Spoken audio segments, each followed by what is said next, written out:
In this video, I'm going to begin to talk about where our intuition comes from.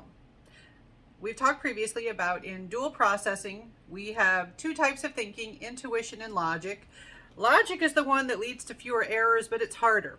Intuition is the one that's quicker and more often used. Where do we get our intuition from?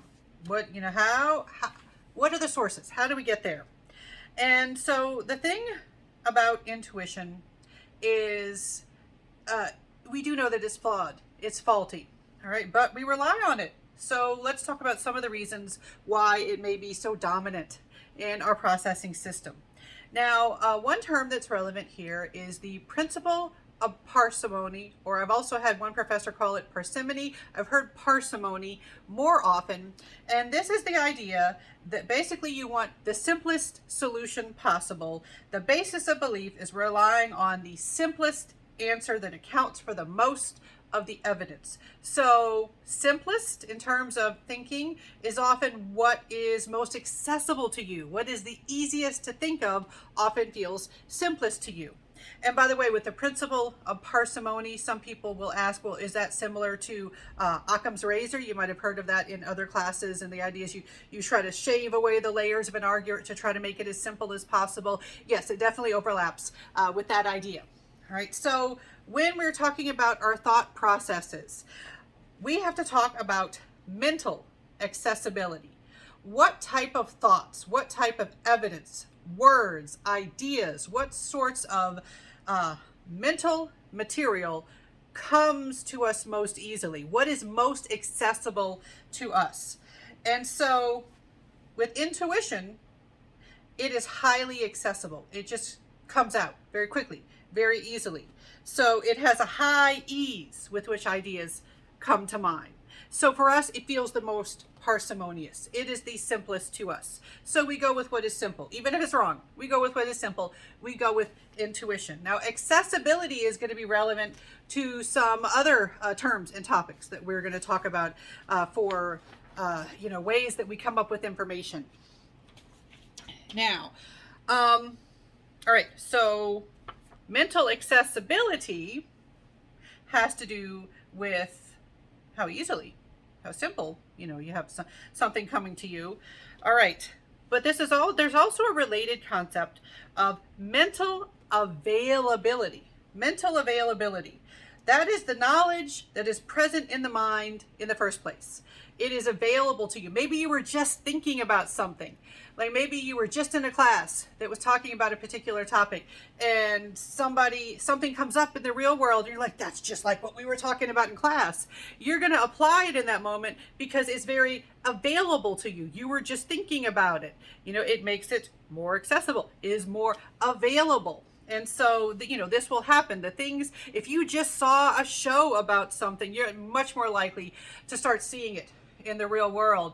Or you just watched a movie with a particular actor, and then you see some rumor about them. You're like, hey, I was just watching something with them in this. So your recent experiences, your recent memories, the stuff that you've been thinking about recently, that influences your availability.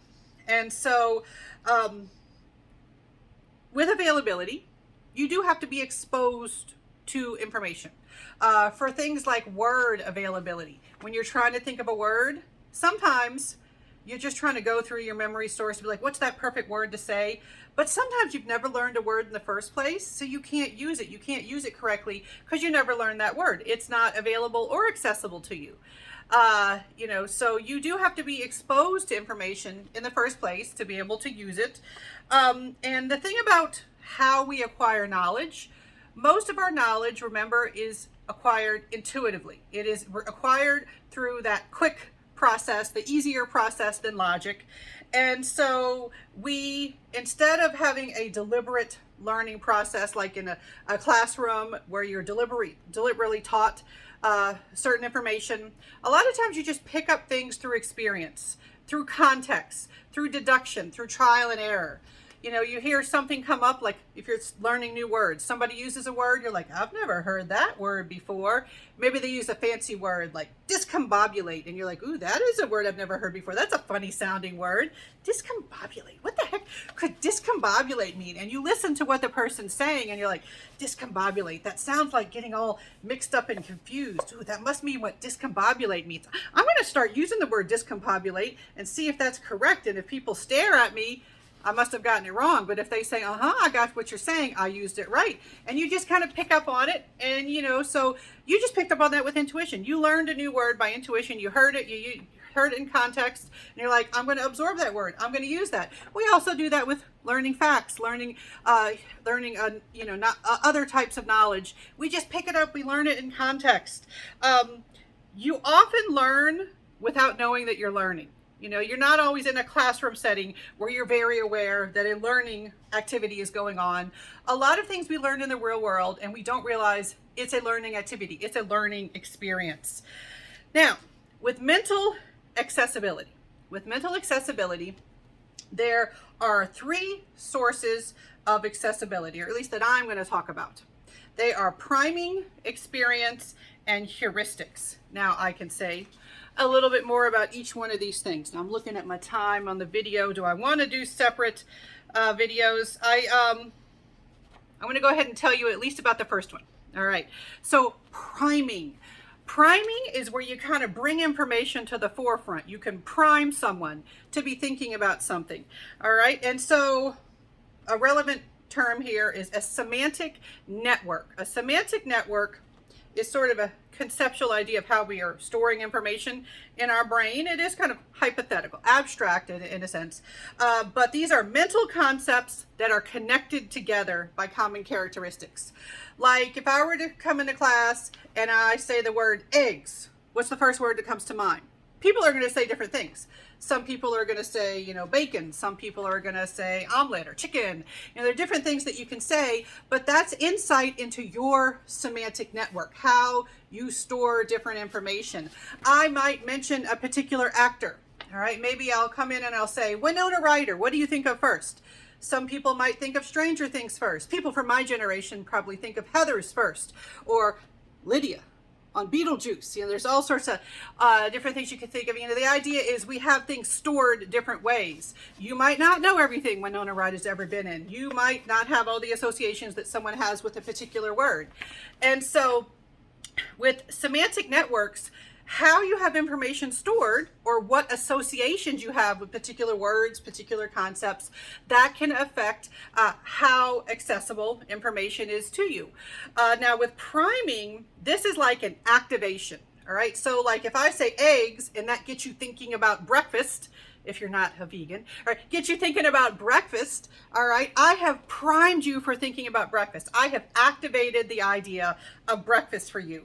So it's an initial activation of a concept. It flashes across the semantic network and it allows particular ideas to come more easily to mind. You know, think about you're trying to figure out what to have for dinner. And your friends are telling you, hey, let's go get dinner. What do we want to get for dinner? You might have passed a sign for tacos. And you're like, ooh, tacos. And you may not have even realized that you noticed the sign. But then you've got tacos in your head. It's been activated. It's been primed. And then they say, what do you want for dinner? And you'd be like, how about tacos? And then you might not even realize you did that because you were primed to think about tacos.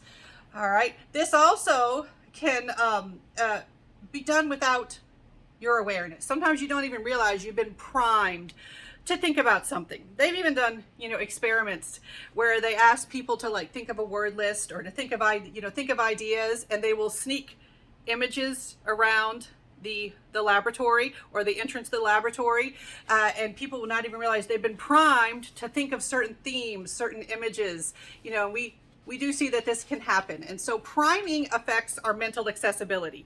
Priming it does affect what things easily come to mind, what things are accessible for when we're using intuition and we're thinking and we're trying to, you know, deal with cognitive information quickly.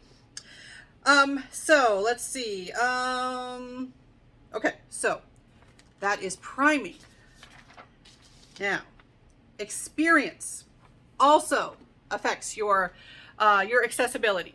if you don't have experience with something, it's not going to come easily to mind. You can certainly see how this would happen. Experience definitely shapes your accessibility.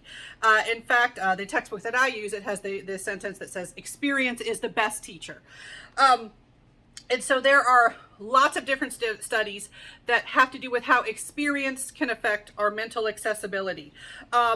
One that I'm going to focus on is on the existence of gaydar. Have we heard of gaydar? It's kind of, when I was growing up, I was kind of introduced to this as like an offensive term. And so for me, I'm like, oh, don't use that. And I was also taught there's no such thing as gaydar. You can't tell if, and by the way, gaydar is the idea that you can tell if someone is gay or a member of the LGBTQ plus community by, picking up on some indirect cues. And I was always told, no, you cannot tell. How do you know if someone is gay? Ask them who they're attracted to. All right, well, the thing is, then later on I was surprised when I had students who were members of the LGBTQ plus community, and they're like, oh, no, gaydar is totally real. I could totally pick up on stuff. I can see one of my people. I'm like, oh, okay, well, I was always told that you shouldn't have that. Well, interestingly, we have some research on gaydar, and we do see that gay men and lesbians, they didn't include bi, I guess, as another example of bi erasure. I'm recording during Pride Month, enough bi erasure. Let's remember, bisexuals, pansexuals, and omnisexuals exist too. All right, but the study focused on gay men and lesbians. They were more likely to intuitively detect someone's sexual orientation through still photographs or brief videos. So not talking to the person, not having a conversation, just looking at a picture, or watching them in a brief video and saying, I think they're gay, or I think they're a lesbian. And they were better than folks who identify as heterosexual. All right, so the idea here is that, being a member of that community, actually being gay or lesbian, gives you experiences, paying attention to little cues you pick up on people in the community, people, things about yourself. It led you to pay attention to certain things that people who are straight maybe didn't pay attention to. All right, so maybe gaydar is a thing, but straight people don't have accurate gaydar. Certainly people of older generations, I have so many examples of people being like, look at that person, they are clearly gay. Well, why are they gay? They are sitting in a way that tells me they're gay. And I'm just like, really? That's all it takes? Aren't you going to ask them who they're attracted to or anything? All right. But I have actually had a student in my most recent semester. I had a student who's very out and open and vocal about being in the LGBTQ plus community. And they're like, yeah, this is a totally thing. It's a total thing. All right. So I can't speak to it.